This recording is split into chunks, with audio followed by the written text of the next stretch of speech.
은영의 손끝이 차가운 싱크대 모서리를 쓸어내리는 동안 옥탑방 안은 겨울 햇살조차 비집고 들어오지 못할 만큼 어두웠습니다. 58세 그녀의 하루는 언제나 이렇게 시작됐습니다.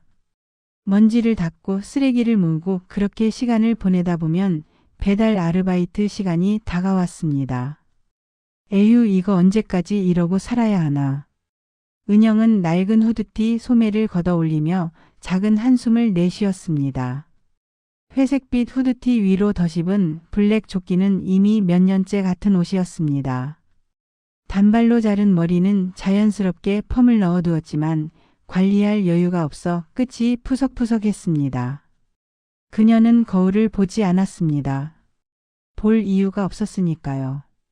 8평 옥탑방 한쪽 구석, 남편이 쓰던 물건들을 담아둔 박스가 먼지를 뒤집어 쓴 채 쌓여 있었습니다. 3년이 지났지만 은영은 그 박스를 한 번도 열어보지 않았습니다. 열면 남편 생각이 날 것 같아서, 아니 정확히는 그 사람이 떠나고 난 뒤에 공허함이 다시 밀려올 것 같아서였습니다. 그런데 오늘은 달랐습니다. 청소를 하다 우연히 박스 하나가 넘어졌고 그 안에서 낡은 휴대폰 하나가 바닥에 떨어졌습니다. 남편 최병수가 쓰던 휴대폰이었습니다. 화면은 금이 가 있었고 케이스는 때가 타서 검게 변해 있었습니다. 이게 왜 여기 있었지? 은영은 무심코 휴대폰을 집어들었습니다. 전원 버튼을 눌러봤지만 당연히 꺼져 있었습니다. 충전기를 찾아 콘센트에 꽂았습니다. 잠시 후 화면에 배터리 충전 표시가 뜨더니 곧 부팅 화면이 나타났습니다. 은영은 숨을 멈췄습니다. 비밀번호 입력 창이 떴습니다. 남편이 평소 쓰던 번호를 눌러봤습니다. 틀렸습니다. 다시 한번 눌러봤습니다. 또 틀렸습니다. 세 번째, 그녀는 자신과 남편의 결혼기념일을 눌러봤습니다. 딸깍. 화면이 열렸습니다. 은영의 심장이 빠르게 뛰기 시작했습니다. 손이 떨렸습니다. 화면 상단에 작은 알림이 보였습니다. 읽지 않은 문자 1개. 은영은 그 문자함을 열었습니다. 손가락이 제대로 움직이지 않아 2번이나 잘못 눌렀습니다. 그리고 마침내 문자를 열었을 때 그녀의 숨이 멎었습니다. 아빠, 나 좀 도와줘요. 제발. 발신자는 민재였습니다. 아들이었습니다. 날짜를 확인한 은영의 얼굴이 창백하게 질렸습니다. 문자가 온 날짜는 남편이 세상을 떠나기 2달 전이었습니다. 그러니까 남편은 이 문자를 받았던 겁니다. 아들의 구조 요청을 받았던 겁니다. 그런데 왜 자신에게는 한마디도 하지 않았을까요? 이게 대체. 은영의 손에서 휴대폰이 미끄러져 바닥에 떨어질 뻔했습니다. 그녀는 재빨리 휴대폰을 움켜쥐고는 벽에 기댄 채 주저앉았습니다. 다리에 힘이 풀렸습니다. 가슴이 답답했습니다. 숨을 쉬려고 해도 제대로 쉬어지지 않았습니다. 바로 그때였습니다. 은영아, 은영아, 왜 그래? 옥탑방 문이 벌컥 열리더니 이웃 명자가 황급히 뛰어들어왔습니다. 63세의 명자는 은영보다 5살 많았지만 훨씬 정정했습니다. 짧게 파마한 머리, 꽃무늬 앞치마 위로 추리닝을 입은 명자는 은영의 얼굴을 보자마자 깜짝 놀랐습니다. 얼굴이 왜 이래? 무슨 일 있어? 아니에요, 명자 언니. 괜찮아요. 은영은 애써 웃으며 일어서려 했지만 다리가 떨려 제대로 서지 못했습니다. 명자가 재빨리 은영의 팔을 붙잡아 일으켜 세웠습니다. 괜찮긴 뭐가 괜찮아. 얼굴이 하얗게 질렸잖아. 무슨 일이야, 응?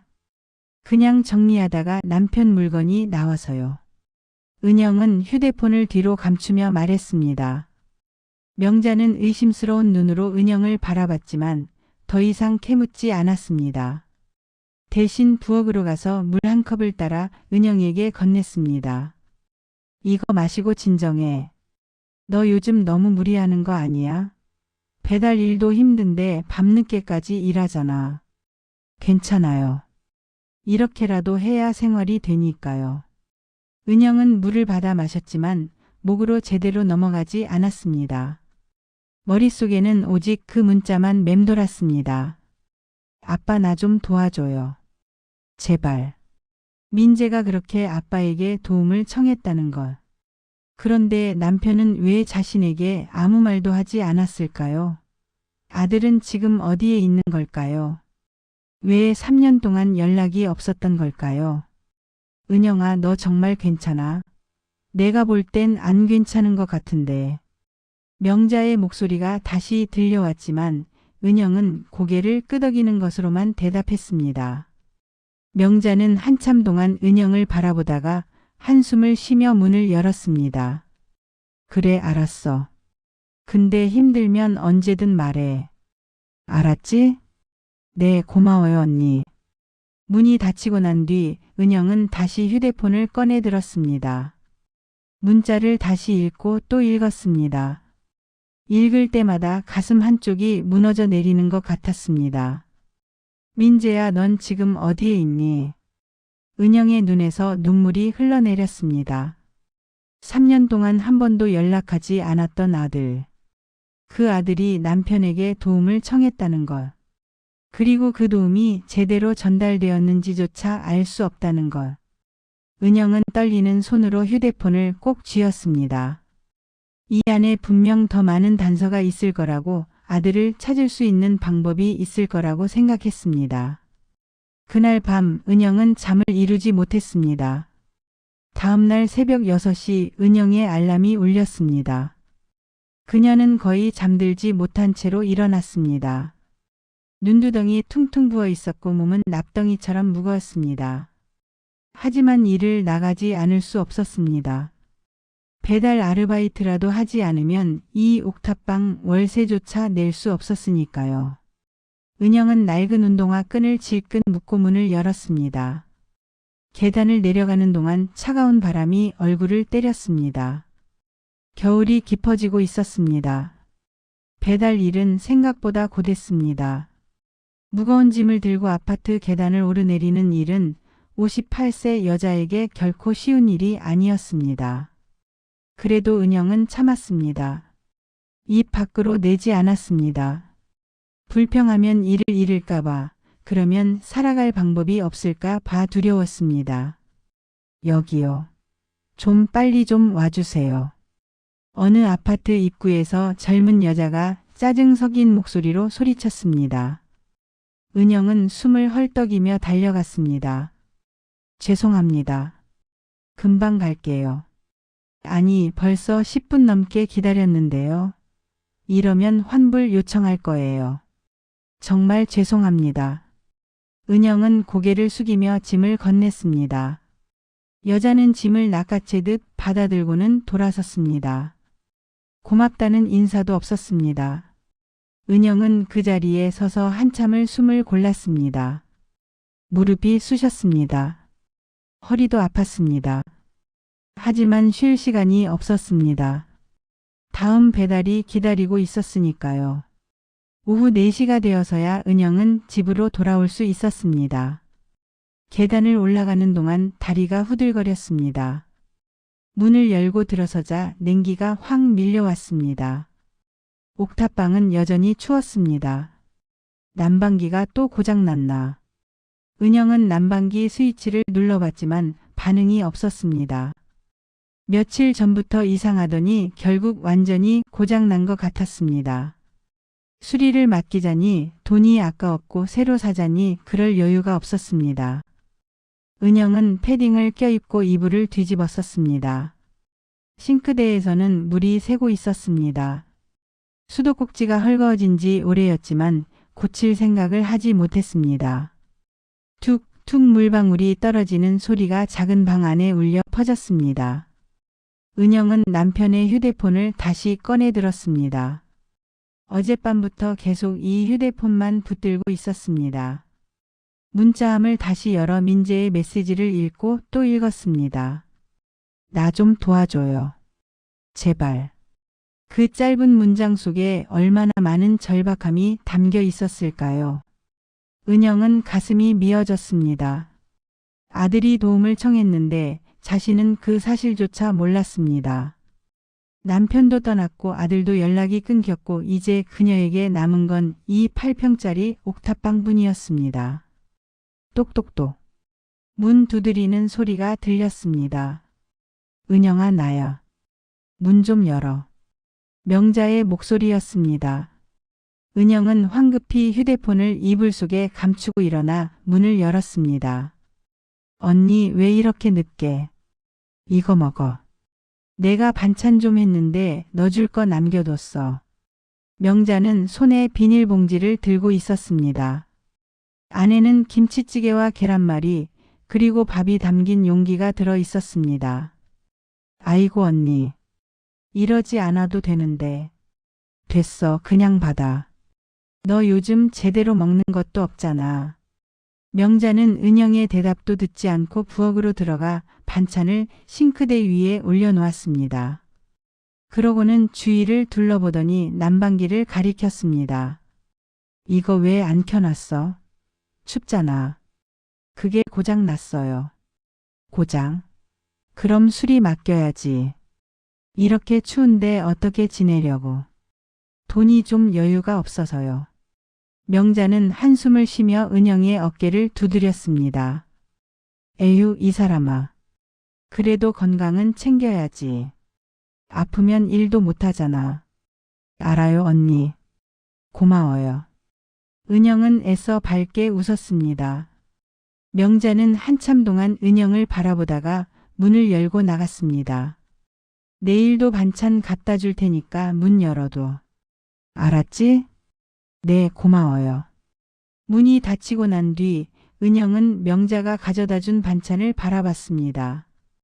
따뜻한 김치찌개에서 김이 모락모락 피어올랐습니다. 은영은 숟가락을 들었지만 먹을 수가 없었습니다. 목구멍으로 넘어가지 않았습니다.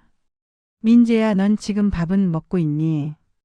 은영은 숟가락을 내려놓고 다시 남편의 휴대폰을 집어들었습니다. 통화 기록을 확인해 봤습니다.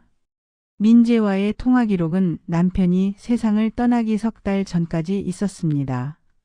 그 이후로는 아무것도 없었습니다.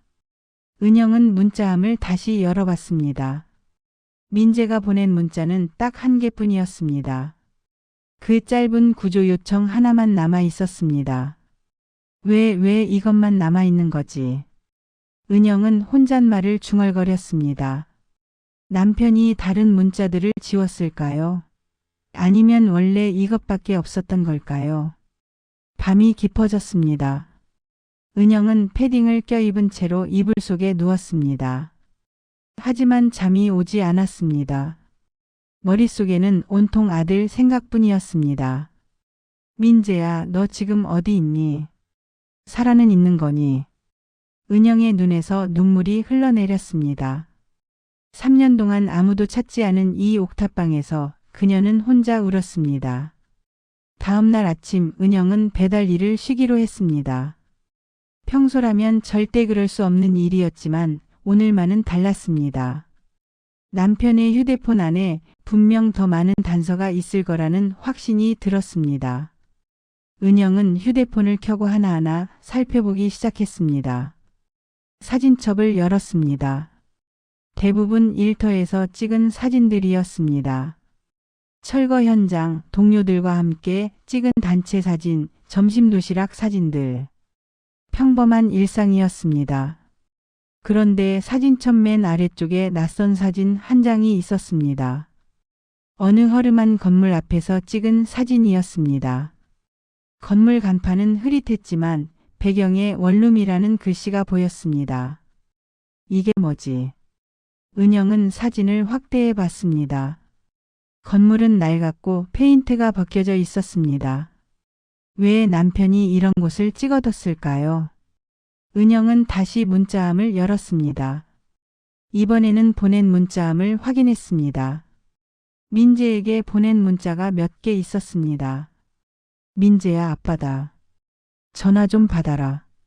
걱정된다. 연락해. 돈 보냈다. 꼭 밥 먹어라. 은영의 손이 떨렸습니다. 남편이 아들에게 돈을 보냈다는 것. 그런데 자신은 전혀 몰랐습니다. 남편은 왜 자신에게 말하지 않았을까요? 은영은 재빨리 남편의 통장을 찾아 나섰습니다. 옷장 깊숙한 곳에서 남편의 통장과 도장을 꺼냈습니다. 먼지가 수북이 쌓여 있었습니다. 은영은 은행으로 향했습니다. 추운 날씨에도 불구하고 그녀는 뛰다시피 걸었습니다. 은행에 도착해 통장 정리를 요청했습니다. 잠시만 기다려 주세요. 은행 직원이 통장을 기계에 넣고 정리했습니다. 잠시 후 통장이 나왔고 은영은 그것을 받아들었습니다. 내역을 확인하는 순간 은영의 눈이 커졌습니다. 이체 마이너스 김민재 20만 원. 이체 마이너스 김민재 30만 원. 이체 마이너스 김민재 15만 원. 남편이 세상을 떠나기 전 1년 동안 아들에게 보낸 돈이 6번이나 있었습니다. 적게는 10만 원, 많게는 50만 원까지. 모두 합치면 200만 원이 넘었습니다. 이 사람이 혼자 이렇게. 은영은 통장을 꼭 쥐었습니다. 남편은 자신에게 아무 말도 하지 않고 혼자서 아들을 돕고 있었던 겁니다. 왜 그랬을까요? 왜 자신에게 말하지 않았을까요? 은영은 은행을 나와 근처 벤치에 앉았습니다. 추운 날씨였지만 그녀는 그거조차 느끼지 못했습니다. 머릿속이 복잡했습니다.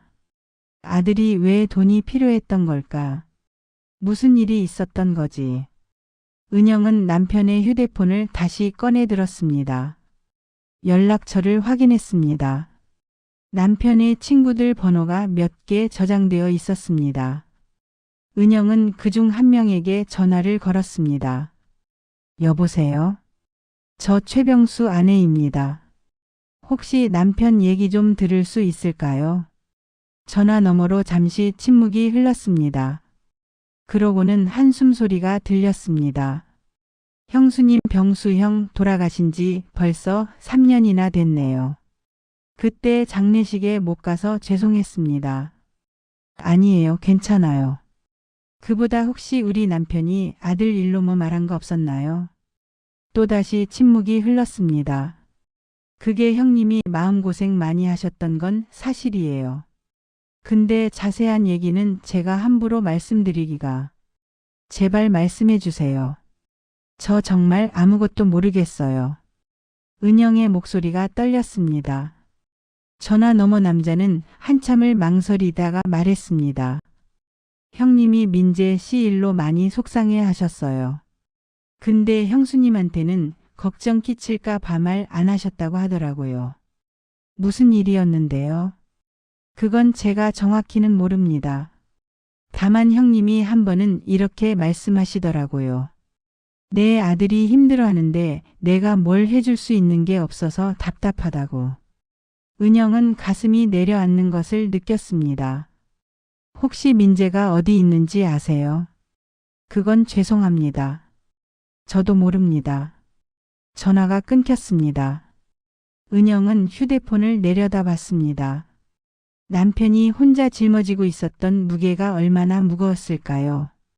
아들을 돕고 싶지만 방법이 없어서, 그래도 포기할 수 없어서 혼자 애를 썼을 남편의 모습이 눈에 선했습니다.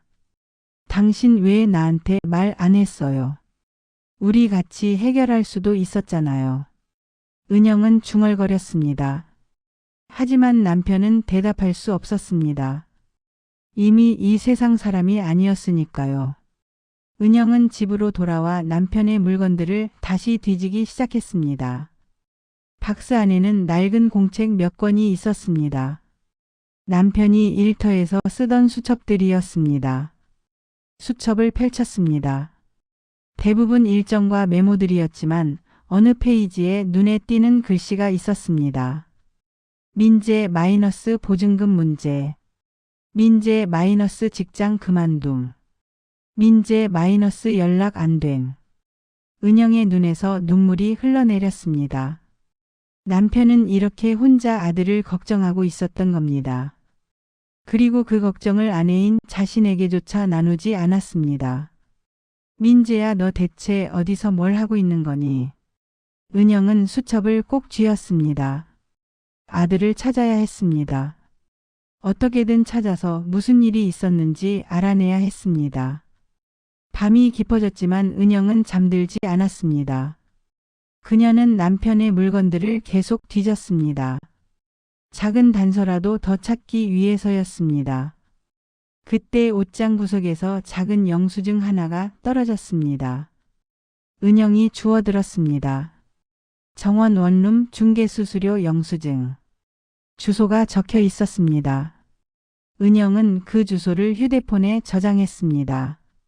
이것이 바로 남편이 찍어뒀던 그 건물일지도 몰랐습니다. 내일 가봐야겠어.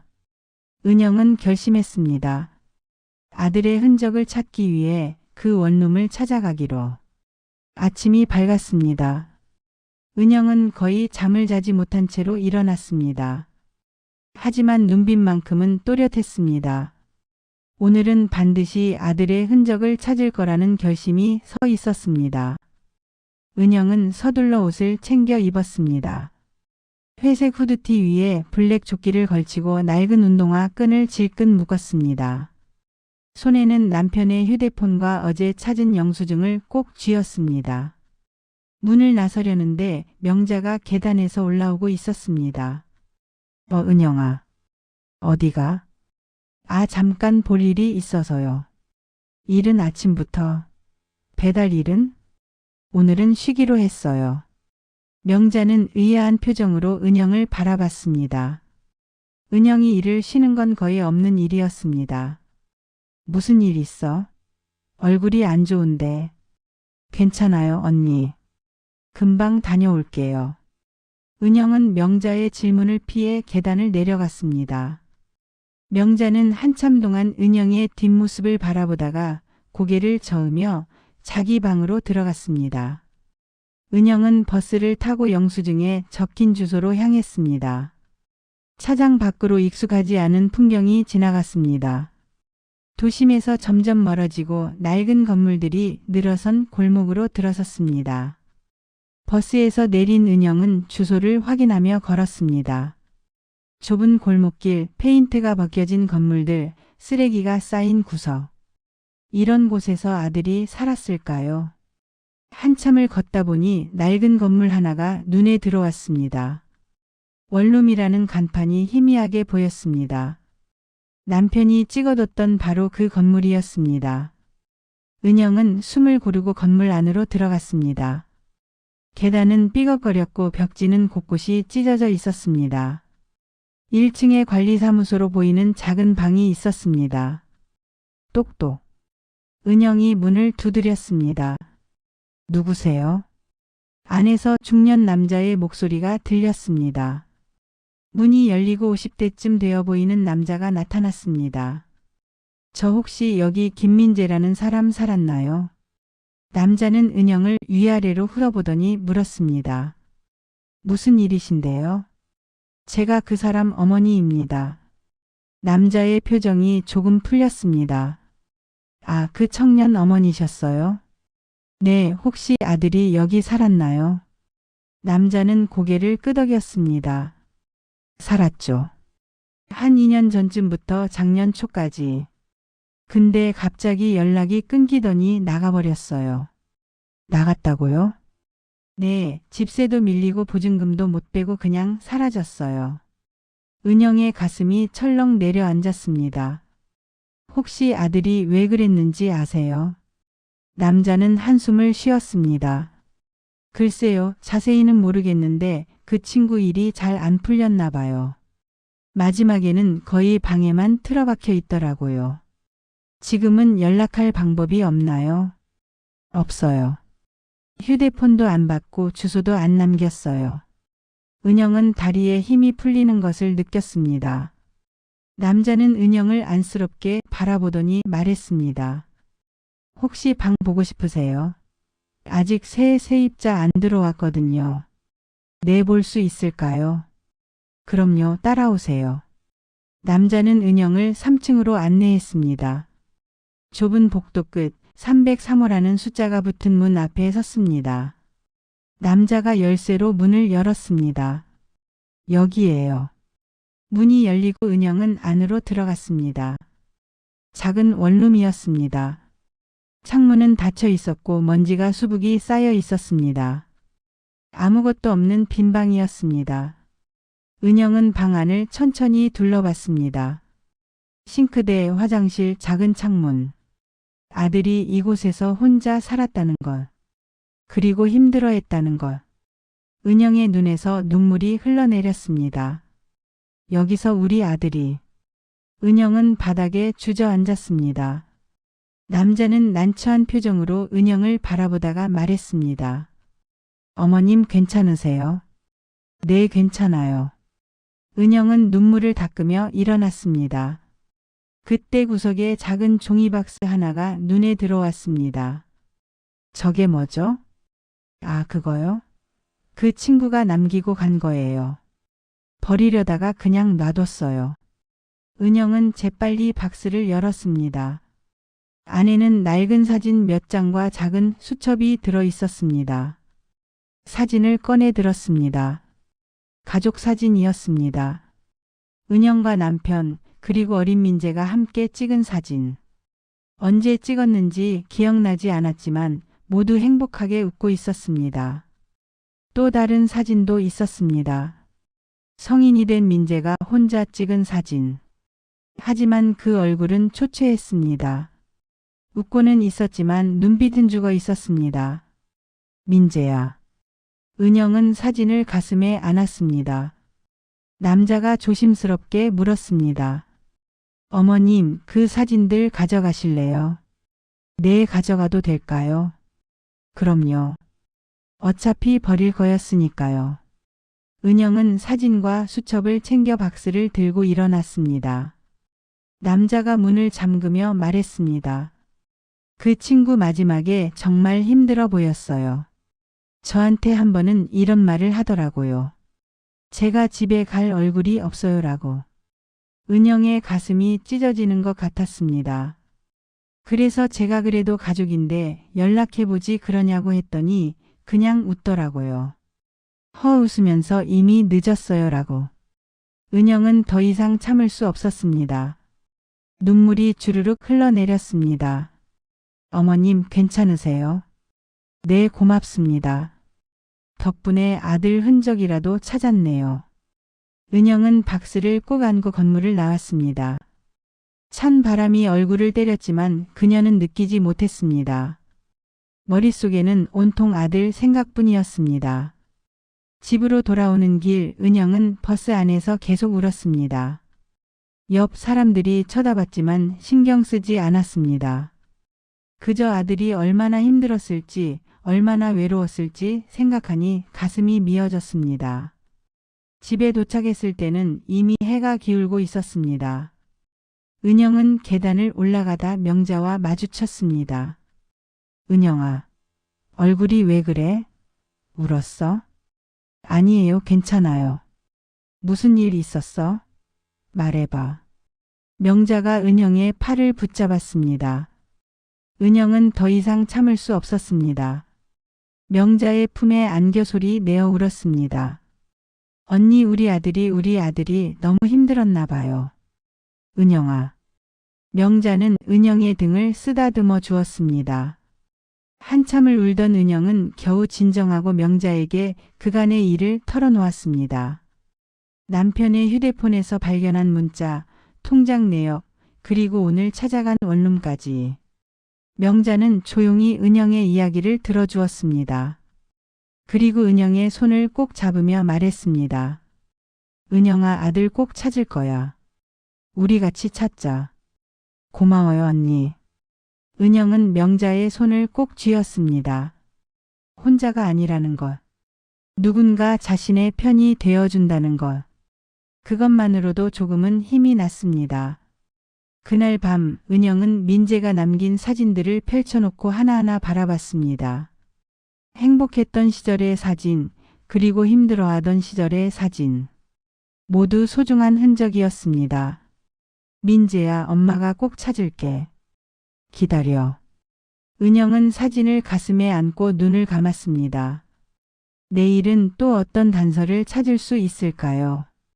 아들은 지금 어디서 무엇을 하고 있을까요? 은영의 마음속에는 희망과 불안이 뒤섞여 있었습니다. 하지만 포기할 수는 없었습니다. 아들을 찾을 때까지 그녀는 계속 나아갈 것입니다. 며칠이 지났습니다. 은영은 민재의 수첩을 펼쳐보며 단서를 찾으려 애썼습니다.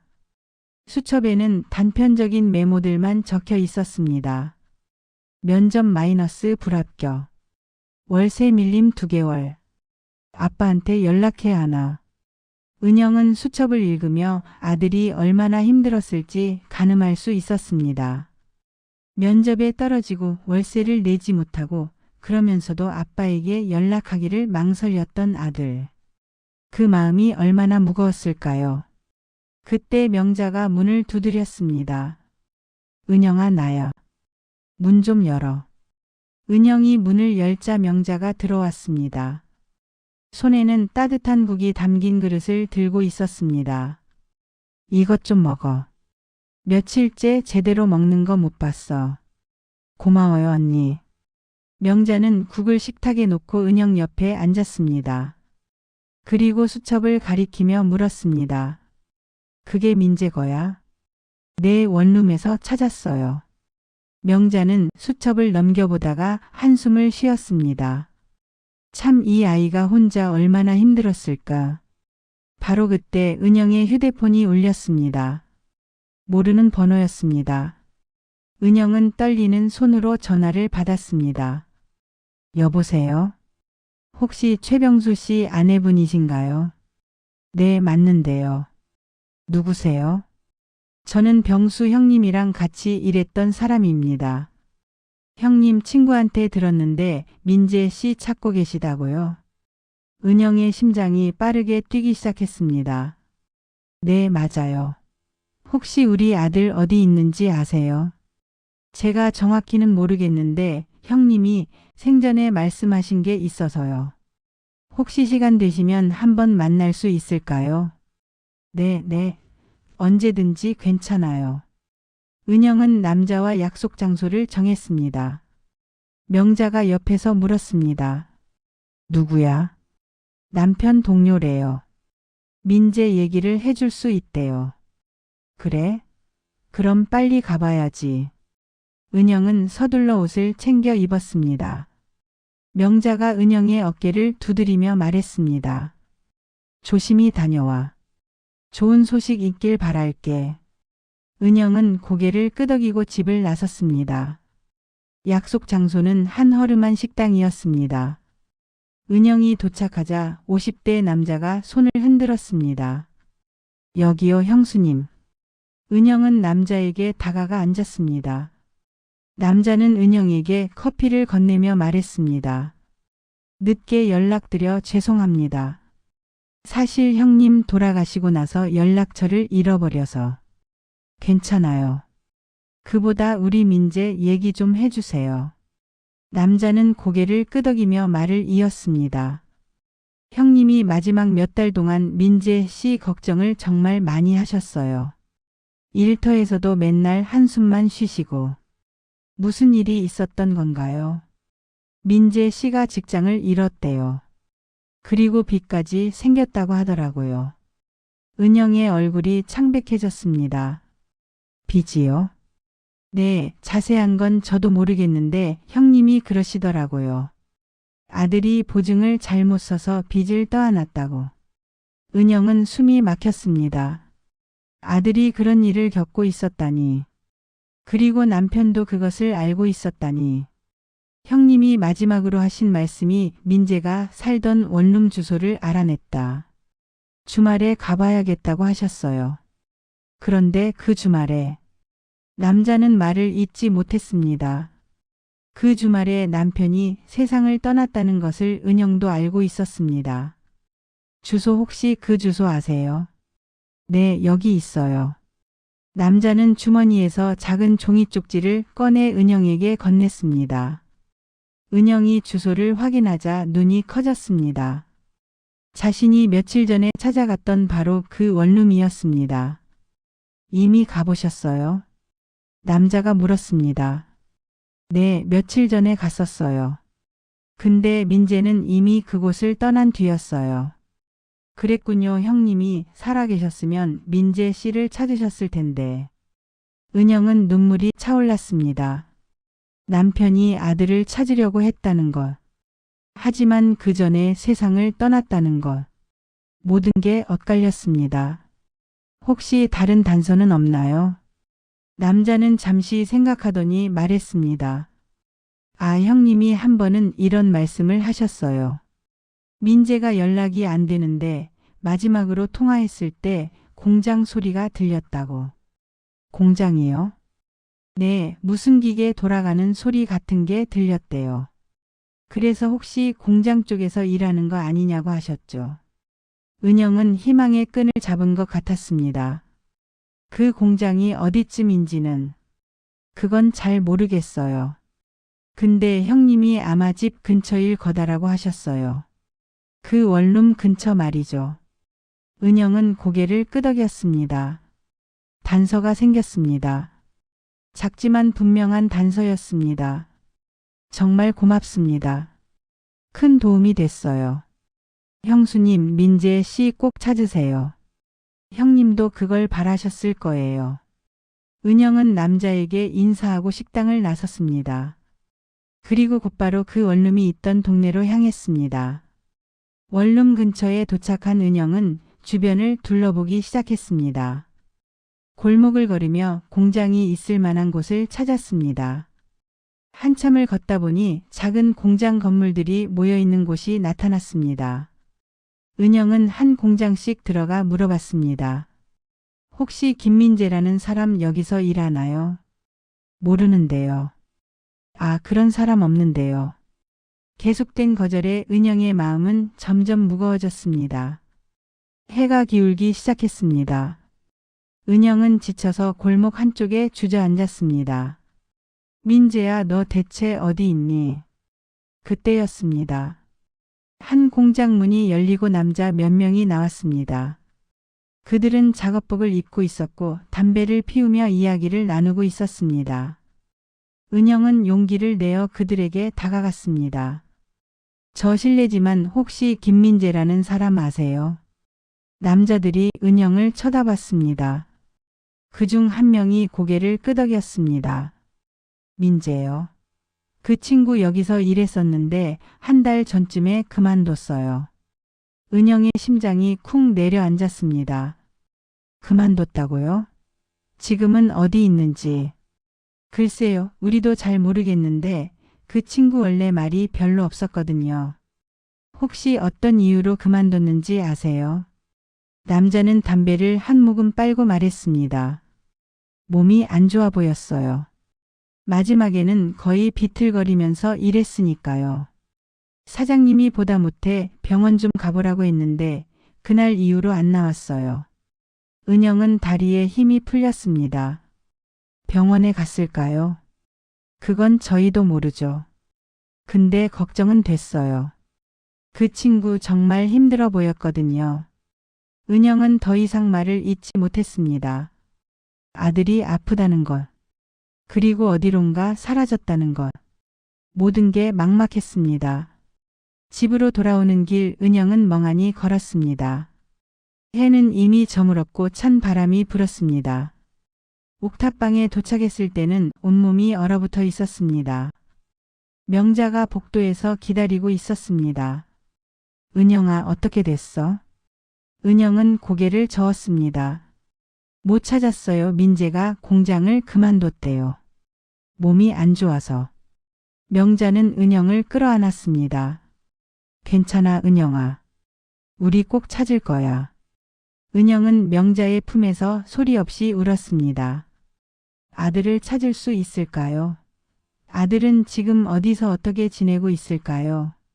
그날 밤 은영은 민재가 남긴 사진들을 다시 꺼내봤습니다. 초췌한 얼굴로 웃고 있는 아들의 모습. 그 웃음 뒤에 얼마나 많은 고통이 숨어 있었을까요? 민재야, 엄마는 포기 안 해. 꼭 찾을 거야. 은영은 사진을 가슴에 안고 눈을 감았습니다. 일주일이 지났습니다. 은영은 계속해서 민재의 흔적을 찾아 헤맸지만 허사였습니다. 공장 주변의 병원들을 찾아다녔지만 민재라는 이름으로 진료를 받은 기록은 없었습니다. 원룸 근처의 사람들에게 물어봤지만 아무도 민재를 본 적이 없다고 했습니다. 은영은 점점 지쳐갔습니다. 배달 일도 제대로 하지 못했습니다. 밥도 거의 먹지 않았습니다. 명자가 가져다주는 반찬도 손도 대지 않은 채 쌓여만 갔습니다. 어느 날 저녁 명자가 은영의 방문을 두드렸습니다. 은영아, 문 좀 열어. 은영이 문을 열자 명자는 깜짝 놀랐습니다. 은영의 얼굴은 헬쑥했고 눈은 푹 꺼져 있었습니다. 은영아, 너 이러다 큰일 나겠어. 병원 가야 하는 거 아니야?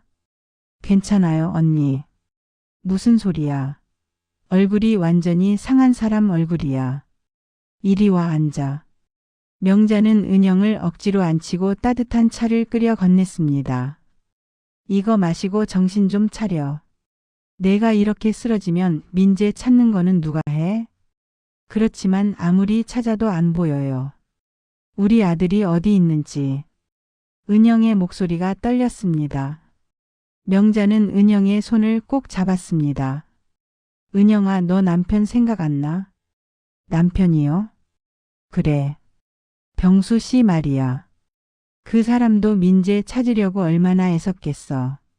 근데 끝내 못 찾고 떠났잖아. 너라도 포기하면 안 되지. 은영은 명자의 말에 가슴이 뜨끔했습니다. 그렇습니다. 남편도 아들을 찾으려 애썼습니다. 혼자서 말없이. 아내인 자신에게조차 걱정 끼칠까 봐 숨기면서. 언니, 저 남편한테 미안해요. 왜? 그 사람이 혼자 얼마나 힘들었을까요? 아들 걱정하면서도 저한테는 내색 안 하고 돈도 몰래 보내고. 은영은 눈물을 흘렸습니다. 명자는 은영의 등을 쓰다듬어 주었습니다.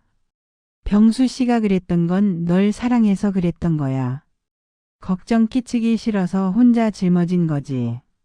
그렇지만 저라도 알았으면 같이 해결할 수 있었잖아요. 그래, 맞아. 근데 이미 지나간 일이야. 지금 중요한 건 민재를 찾는 거지. 바로 그때 은영의 휴대폰이 울렸습니다. 또 모르는 번호였습니다. 은영은 전화를 받았습니다. 여보세요? 혹시 김민재 어머니신가요? 네, 맞는데요. 저는 병원 사회복지사입니다. 민재 씨가 최근에 저희 병원에 입원해 계셨는데요. 은영의 심장이 멎는 것 같았습니다. 입원이요? 지금 어디 있어요? 괜찮은 거예요. 지금은 퇴원하셨는데 퇴원 서류 정리하다가 보호자 연락처를 발견해서 연락드렸습니다. 퇴원했다고요? 언제요? 이틀 전이요. 근데 퇴원비를 못 내고 가셔서. 은영은 숨이 막혔습니다. 얼마예요? 제가 낼게요. 그보다 우리 아들 지금 어디 있는지 아세요? 그게 퇴원하실 때 주소를 안 남기고 가셨어요. 다만 퇴원 전에 간호사분께 이런 말씀을 하셨다고 해요. 공장 숙소로 돌아가야 한다고. 공장 숙소요? 네, 자세한 주소는 모르겠지만 아마 일하시는 곳 근처일 거예요. 은영은 떨리는 손으로 메모를 했습니다. 병원 이름, 입원 날짜, 퇴원 날짜. 모든 것을 기록했습니다. 고맙습니다. 정말 고맙습니다. 전화를 끊고 은영은 명자를 바라봤습니다. 언니, 민재가 병원에 있었대요. 뭐? 정말? 네, 이틀 전에 퇴원했대요. 공장 숙소로 돌아간다고 했대요. 명자는 은영의 손을 꼭 잡았습니다. 그럼 빨리 찾아야지. 어느 공장인지 알아? 모르겠어요. 근데 아마 제가 지난번에 갔던 그 동네일 거예요. 은영은 재빨리 옷을 챙겨 입었습니다. 명자가 말했습니다. 은영아, 내가 같이 갈까? 아니요, 괜찮아요. 혼자 갈게요. 그래? 그럼 조심히 다녀와. 꼭 찾아. 은영은 고개를 끄덕이고 집을 나섰습니다. 버스를 타고 그 동네로 향하는 동안 은영의 마음은 복잡했습니다. 아들이 병원에 입원할 정도로 아팠다는 것. 그리고 퇴원비도 못 내고 나왔다는 것. 얼마나 힘들었을까요? 동네에 도착한 은영은 다시 공장들을 찾아다니기 시작했습니다. 이번에는 공장 숙소가 있는지 물어봤습니다. 혹시 여기 숙소 있나요? 아니요, 없는데요. 혹시 김민재라는 사람 아세요? 모르는데요. 계속된 거절에도 은영은 포기하지 않았습니다. 한 공장 또 한 공장. 계속해서 물어봤습니다. 해가 질 무렵 은영은 한 작은 철공소 앞에 섰습니다. 안에서는 기계 소리가 요란했습니다. 은영은 문을 열고 들어갔습니다. 여기 사람 없어요. 한 중년 남자가 나타났습니다. 누구세요? 저 혹시 김민재라는 사람 여기서 일하나요? 남자는 잠시 생각하더니 고개를 끄덕였습니다. 민재요. 알죠. 근데 왜 찾으세요? 은영의 심장이 빠르게 뛰었습니다. 제가 그 아이 어머니예요. 남자의 표정이 놀란 듯 변했습니다. 어머니시라고요? 민재가 어머니 얘기는 한 번도 안 했는데 지금 여기 있나요? 아니요, 오늘은 일 안 나왔어요. 몸이 안 좋아서 숙소에서 쉬고 있을 거예요. 숙소가 어디예요? 남자는 공장 뒤편을 가리켰습니다. 저 뒤에 컨테이너 있잖아요. 거기가 숙소예요. 은영은 남자에게 고맙다는 인사도 제대로 하지 못한 채 뒤편으로 달려갔습니다. 컨테이너 2개가 나란히 서 있었습니다. 은영은 첫 번째 컨테이너 문을 두드렸습니다. 대답이 없었습니다. 두 번째 컨테이너 문을 두드렸습니다. 누구세요? 안에서 약한 목소리가 들렸습니다. 은영은 숨을 멈췄습니다. 그 목소리. 아들의 목소리였습니다. 민재야, 엄마야. 안에서 움직이는 소리가 들렸습니다. 그러고는 잠시 침묵이 흘렀습니다. 엄마? 그래, 민재야. 엄마야. 문 좀 열어줄래? 침묵이 길어졌습니다. 은영은 문에 손을 대고 말했습니다. 민재야, 제발 문 열어줘. 엄마가 여기까지 왔잖아. 한참 후 문이 천천히 열렸습니다. 그리고 그곳에 서 있는 아들을 보는 순간 은영은 숨이 막혔습니다. 민재는 너무나 초췌했습니다. 얼굴은 헬쑥했고 눈은 푹 꺼져 있었습니다. 짧은 투블럭 머리는 헝클어져 있었고 낡은 청재킷은 때가 타 있었습니다. 민재야. 은영은 아들을 보자마자 눈물이 쏟아졌습니다. 민재는 엄마를 보더니 고개를 숙였습니다. 엄마 왜 여기까지? 너 찾으러 왔지. 얼마나 찾았는데. 민재는 아무 말도 하지 못했습니다. 그저 고개만 떨구고 있었습니다.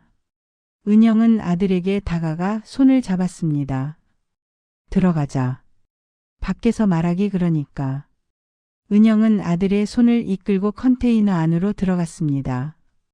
좁은 공간에는 작은 침대와 낡은 옷가지들만 있었습니다. 은영은 침대에 앉았고 민재는 구석에 서 있었습니다.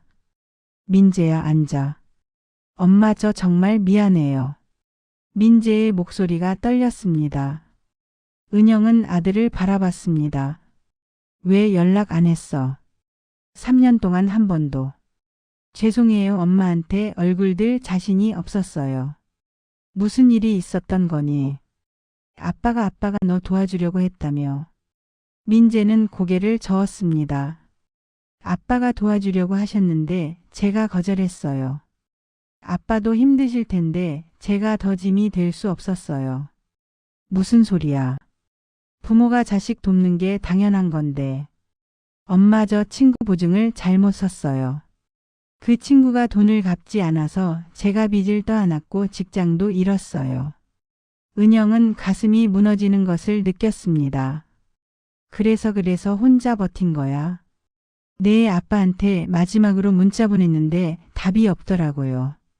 그래서 아빠도 저를 포기한 줄 알았어요. 은영은 눈물을 흘리며 말했습니다. 아빠가 그 문자 못 읽었어. 휴대폰을 잃어버렸거든. 근데 아빠는 끝까지 너 찾으려고 했어. 원룸 주소도 알아내고 주말에 찾아가려고 했는데. 주말에요? 그래, 그 주말에 아빠가 돌아가셨어. 민재는 그 자리에 주저앉았습니다. 아빠가 저 때문에. 아니야, 내 잘못이 아니야. 아빠는 사고로 돌아가신 거야. 근데 아빠가 마지막까지 너 걱정했어. 너한테 돈도 보내고 널 찾으려고 했었어. 민재는 울먹였습니다. 죄송해요, 엄마, 정말 죄송해요. 은영은 아들을 끌어안았습니다. 괜찮아. 이제 괜찮아. 엄마가 왔잖아. 민재는 엄마 품에서 소리 내어 울었습니다. 3년 동안 참아왔던 눈물이 쏟아져 나왔습니다. 은영도 함께 울었습니다. 한참을 울고 나서 민재가 말했습니다. 엄마, 저 병원비도 못 냈어요. 빚도 아직 남았고. 됐어, 그런 거. 우리 천천히 갚으면 돼. 중요한 건 내가 건강한 거야. 엄마도 힘드실 텐데. 힘들지 않아. 내가 있으면 안 힘들어. 은영은 아들의 손을 꼭 잡았습니다. 민재야, 엄마랑 같이 가자. 우리 집으로. 엄마, 저 아직. 됐어, 아무 말 말고 따라와. 엄마 혼자 지내기 외로웠어. 내가 있어줘야 해. 민재는 엄마를 바라봤습니다. 엄마의 눈빛은 따뜻했습니다. 민재는 고개를 끄덕였습니다. 네, 엄마. 은영은 미소를 지었습니다. 드디어 아들을 찾았습니다. 3년 만에. 민재는 컨테이너에서 짐을 챙겼습니다. 많지 않았습니다. 옷가지 몇 벌과 낡은 가방 하나가 전부였습니다. 은영은 아들이 짐을 챙기는 모습을 지켜봤습니다. 얼마나 가난하게 살았을까? 얼마나 힘들었을까? 엄마, 다 챙겼어요. 그래, 그럼 가자. 은영과 민재는 철공소를 나섰습니다. 사장이 나와서 민재를 불렀습니다. 민재야, 가는 거야? 네, 사장님. 그동안 감사했습니다. 그래, 어머니 만나서 다행이다. 건강 챙기고. 네, 감사합니다. 은영은 사장에게 고개를 숙여 인사했습니다. 그리고 아들과 함께 버스 정류장으로 향했습니다. 버스 안에서 민재는 창밖을 바라봤습니다. 은영은 아들의 옆모습을 지켜봤습니다. 여전히 초췌했지만 그래도 살아 있었습니다.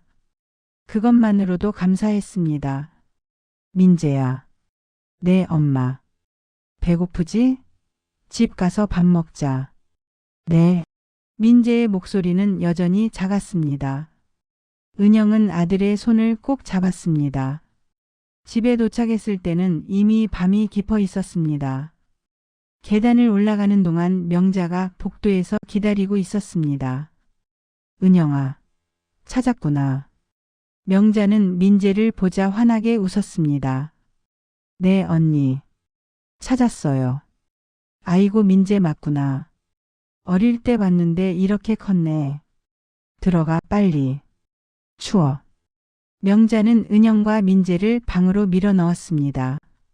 그리고 자기 방으로 달려가더니 음식을 담은 그릇들을 가지고 왔습니다. 이거 먹어. 방금 만든 거야. 언니, 고마워요. 은영은 음식을 받아 식탁에 놓았습니다. 민재는 음식을 보더니 눈시울이 붉어졌습니다. 드세요, 민재야. 민재는 숟가락을 들었습니다. 그리고 한 숟가락 떠서 입에 넣는 순간 눈물이 흘러내렸습니다. 왜 그래, 민재야? 엄마 이렇게 따뜻한 밥 먹은 지 너무 오래됐어요. 은영은 가슴이 미어졌습니다. 아들이 얼마나 힘들게 살았을지 가늠할 수 있었습니다. 이제 괜찮아. 매일 따뜻한 밥 먹을 수 있어. 민재는 고개를 끄덕이며 밥을 먹었습니다. 은영은 아들이 밥 먹는 모습을 지켜보며 미소를 지었습니다. 밥을 다 먹고 민재는 샤워를 했습니다. 깨끗한 옷으로 갈아입은 민재는 조금 나아 보였습니다. 은영은 아들에게 이불을 펴주었습니다. 여기서 자. 좁지만 참아야 해. 아니에요, 엄마. 충분해요. 민재는 이불에 누웠습니다. 은영은 아들의 이마를 쓰다듬어 주었습니다. 푹 쉬어. 내일 얘기하자. 네, 엄마. 고마워요. 은영은 불을 끄고 자기 자리에 누웠습니다. 어둠 속에서 아들의 숨소리가 들렸습니다. 그 소리만으로도 은영은 마음이 놓였습니다. 다음 날 아침 은영은 일찍 일어나 아침을 준비했습니다. 민재도 곧 일어났습니다. 엄마, 제가 할게요. 괜찮아, 앉아 있어. 은영은 간단하게 계란말이와 김치찌개를 끓였습니다. 민재는 식탁에 앉아 엄마가 요리하는 모습을 지켜봤습니다. 엄마, 저 때문에 고생 많으셨죠? 무슨 소리야? 엄마는 괜찮아. 배달 일 하신다고 들었어요. 힘드시죠? 괜찮아. 이제 너도 있으니까 같이 하면 돼. 민재는 고개를 숙였습니다. 죄송해요, 엄마. 됐어, 그런 말 하지 마. 이제 새로 시작하는 거야. 아침을 먹고 은영은 민재에게 병원에 가자고 했습니다. 몸 상태 확인해야 해. 병원비도 내야 하고. 엄마, 그건. 됐어, 엄마가 낼 거니까 걱정하지 마. 은영과 민재는 병원에 갔습니다. 의사는 민재를 진찰하고 말했습니다. 영양실조가 심하고 과로로 인한 탈진 상태였습니다. 앞으로 잘 먹고 푹 쉬셔야 해요. 네, 알겠습니다. 은영은 병원비를 냈습니다. 적지 않은 금액이었지만 은영은 개의치 않았습니다. 아들이 건강하면 그만이었습니다. 집으로 돌아오는 길 민재가 말했습니다. 엄마, 제가 빨리 일자리 구해서 돈 벌게요. 천천히 해. 건강부터 회복하고. 하지만. 됐어, 엄마 말 들어. 내가 건강해지는 게 먼저야. 민재는 더 이상 말하지 않았습니다. 은영은 아들의 손을 꼭 잡았습니다. 며칠이 지났습니다. 민재는 집에서 쉬며 건강을 회복했습니다. 은영은 배달 일을 계속했지만 이제는 힘들지 않았습니다. 집에 돌아오면 아들이 있었으니까요. 어느 날 저녁 명자가 찾아왔습니다. 은영아, 민재 좀 나아졌어? 네, 많이 좋아졌어요. 명자는 민재를 보며 웃었습니다. 그래, 얼굴에 생기가 돌아오는구나. 다행이다. 고맙습니다, 이모. 이모는 무슨. 명자 아줌마라고 불러.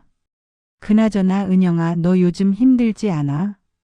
괜찮아요, 언니. 배달 일만으로는 부족할 텐데. 민재 먹여 살리려면. 은영은 웃으며 말했습니다. 걱정 마세요. 우리 잘 살 거예요. 명자는 은영의 손을 꼭 잡았습니다. 그래, 힘내. 나도 도와줄게. 고마워요, 언니. 그날 밤 은영은 남편의 휴대폰을 다시 꺼내봤습니다. 민재의 문자를 다시 읽었습니다. 아빠, 나 좀 도와줘요. 제발. 은영은 남편에게 속삭였습니다. 여보, 우리 아들 찾았어요. 당신이 그렇게 찾던 민재를 찾았어요. 이제 괜찮을 거예요. 우리 셋 다 힘들었지만 이제는 다시 시작할 수 있을 것 같아요. 은영은 휴대폰을 꼭 쥐고 눈을 감았습니다. 남편이 보고 싶었지만 이제는 아들이 있었습니다. 그것만으로도 충분했습니다. 한 달이 지났습니다. 민재는 많이 회복했습니다. 얼굴에는 생기가 돌았고 몸도 건강해졌습니다. 은영은 매일 아들과 함께 밥을 먹고 이야기를 나누며 시간을 보냈습니다. 어느 날 민재가 은영에게 말했습니다. 엄마, 저 일자리 구했어요. 정말? 어디서? 근처 마트예요. 배달하는 일인데 엄마랑 같이 할 수 있을 것 같아요. 은영은 미소를 지었습니다. 그래, 좋다. 같이 하자. 민재는 고개를 끄덕였습니다. 엄마, 아빠 얘기 좀 해줄래요? 아빠 얘기? 네, 제가 기억하는 아빠는 항상 바쁘고 말이 없으셨거든요. 근데 엄마 말 들으니까 아빠가 저를 많이 걱정하셨다고 하잖아요. 은영은 고개를 끄덕이며 말했습니다. 그래, 아빠는 너를 정말 많이 사랑했어. 말은 없었지만 항상 너 걱정하셨어. 내가 힘들 때 돈도 보내고 널 찾으려고 애쓰셨어. 저는 아빠가 저를 실망하셨을 줄 알았어요. 아니야, 절대 그렇지 않아. 아빠는 끝까지 널 찾으려고 하셨어. 그게 아빠의 마지막 소원이었어. 민재는 눈물을 흘렸습니다. 죄송해요, 아빠, 제가 연락했어야 했는데. 민재야, 이제 그런 생각하지 마. 아빠도 내가 건강하게 사는 걸 바라셨을 거야. 민재는 고개를 끄덕였습니다. 며칠 후 은영과 민재는 함께 배달 일을 시작했습니다. 처음에는 서툴렀지만 시간이 지나면서 점점 익숙해졌습니다. 둘이 함께하니 일이 훨씬 수월했습니다. 어느 날 배달을 마치고 집으로 돌아오는 길에 민재가 말했습니다. 엄마, 저 빚 갚기 시작했어요. 정말? 네, 조금씩이지만 갚을 수 있을 것 같아요. 은영은 아들의 어깨를 두드렸습니다. 잘했어, 민재야. 천천히 하면 돼. 엄마, 고마워요. 저 포기하지 않을게요. 그래, 우리 같이 힘내자. 집에 도착하자 명자가 기다리고 있었습니다. 은영아, 민재야. 오늘 내가 특별한 거 준비했어. 뭔데요, 언니? 명자는 환하게 웃으며 손에 든 봉지를 보여줬습니다. 삼겹살. 오늘 우리 같이 먹자. 언니, 이게 얼마나 비싼 건데. 됐어, 그냥 받아. 민재도 고기 좀 먹어야지. 명자는 은영의 방으로 들어가 고기를 구웠습니다. 셋이 둘러앉아 밥을 먹었습니다.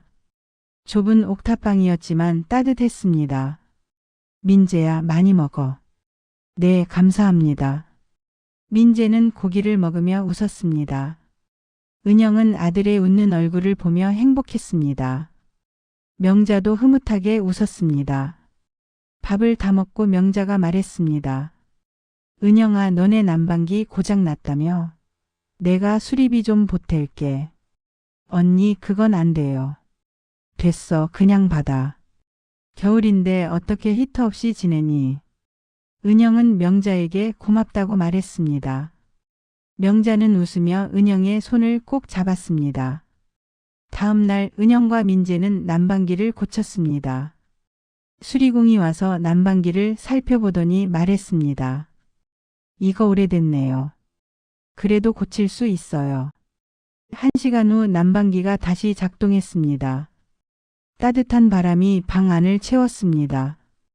은영은 난방기 앞에 손을 갖다 대며 웃었습니다. 따뜻하다, 민재야. 네, 엄마. 민재도 웃었습니다. 그들은 오랜만에 따뜻한 방에서 시간을 보냈습니다. 며칠 후 은영은 민재와 함께 남편의 묘를 찾았습니다.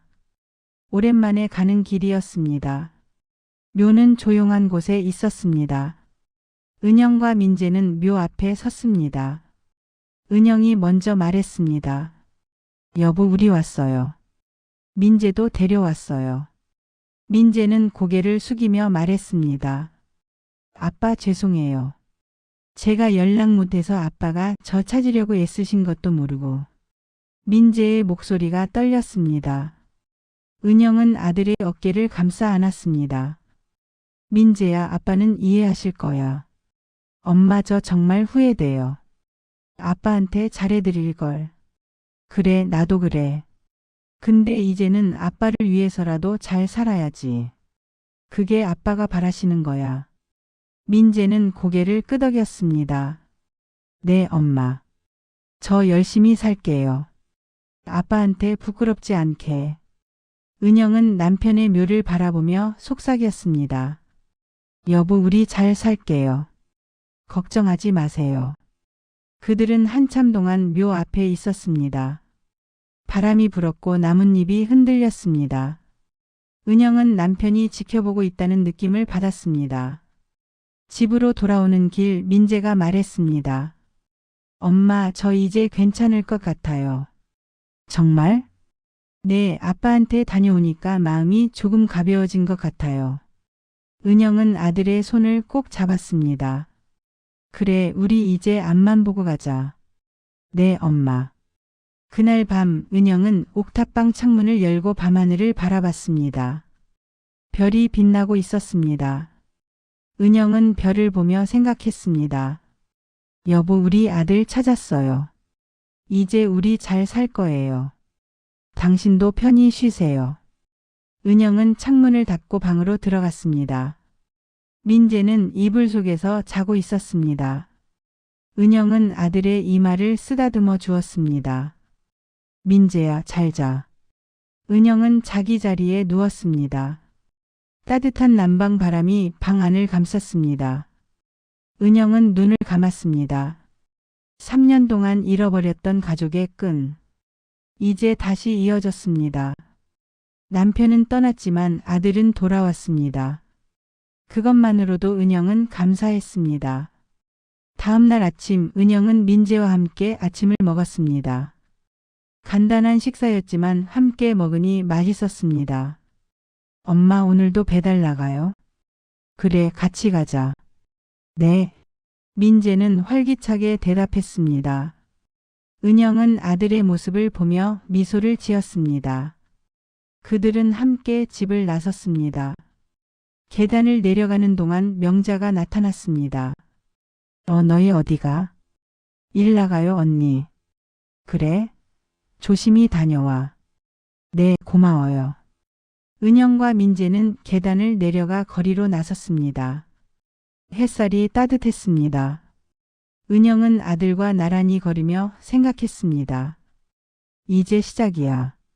우리 새로운 시작. 그들은 손을 잡고 걸었습니다. 좁은 골목을 지나 큰 길로 나섰습니다. 사람들이 오가고 차들이 지나갔습니다. 세상은 여전히 바빴지만 은영과 민재에게는 평화가 찾아왔습니다. 저녁이 되어 집으로 돌아왔을 때 은영과 민재는 함께 저녁을 준비했습니다. 민재가 밥을 하고 은영이 찌개를 끓였습니다. 둘이 함께하니 금방 끝났습니다. 밥을 먹으며 민재가 말했습니다. 엄마, 저 내년에는 정규직 구할 수 있을 것 같아요. 정말? 그럼 좋겠다. 네, 그러면 엄마도 조금 쉴 수 있을 거예요. 민재야, 엄마는 괜찮아. 내가 건강하면 그걸로 충분해. 그래도 엄마한테 더 잘해드리고 싶어요. 은영은 아들의 손을 잡았습니다. 민재야, 너 있는 것만으로도 엄마는 행복해. 민재는 눈물을 글썽이며 웃었습니다. 엄마 사랑해요. 나도 사랑해, 민재야. 그들은 서로를 껴안았습니다. 좁은 옥탑방 안 낡은 가구들 사이 그들은 서로를 느꼈습니다. 가족의 온기, 사랑의 온기. 밤이 깊어졌습니다. 은영은 창문을 열고 밖을 바라봤습니다. 도시의 불빛이 반짝이고 있었습니다. 은영은 깊은 숨을 들이마셨습니다. 이제 괜찮아. 우리 다시 시작할 수 있어.